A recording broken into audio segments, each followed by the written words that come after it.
Financial instruments. Sometimes in our day-to-day conversations, we use some terms like stocks, shares, and bonds, etc.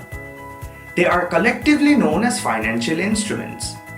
These financial instruments can literally range from being a piece of paper, where certain percentage to a part of an entity or an organization which is listed as having a monetary value and can be traded between people.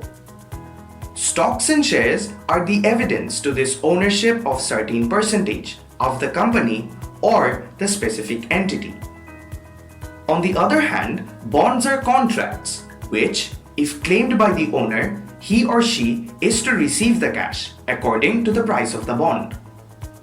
The prices of stocks, shares, and other instruments will be made clear in another video. Now, let's look at the types of financial instruments. Financial instruments can be divided into three parts. Number 1, debt-based financial instruments. Number 2, equity-based financial instruments. Number 3, derivative instrument. Let's say Mashiat owns a company which is worth $1,000. Her company is doing well by making a lot of profit, but she urgently needs $100 for some reason for the benefit of the company. So she must raise the money, and she can do that in two ways: by issuing equities or by taking a debt. She can issue 10 shares of $10 each to sell. That way, she can make that $100, and the people buying the stocks will own a very small percentage of her company. The shares can be sold at any time they like. The shares price can increase or decrease in the future. The buyer will make the profit or loss according to the price of the share.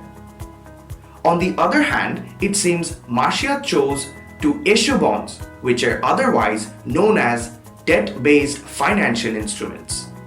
So, she followed the same people and issued 10 bonds worth of $10. Now suppose a bank buys them all, but unlike the share, the bank doesn't own any portion of the company. The bank agreed to buy the bonds on a 10% interest return after a certain amount of time. That's the essential job of a bond. Equity-based financial instruments carry high risk with high return, but debt-based financial instruments carry low risk with a certain amount of return. Equities and debts are the major part of financial instruments. It is important to remember that while trading financial instruments, it is very much important to analyze and know about the company which has issued the bonds or the stocks. To understand derivatives in a simple way, we'll consider a general market rather than a financial one. Mashiat wants to make a batch of fries, but she doesn't have any potatoes with her. So she goes to the street vendor named Ahmed, who sells potatoes.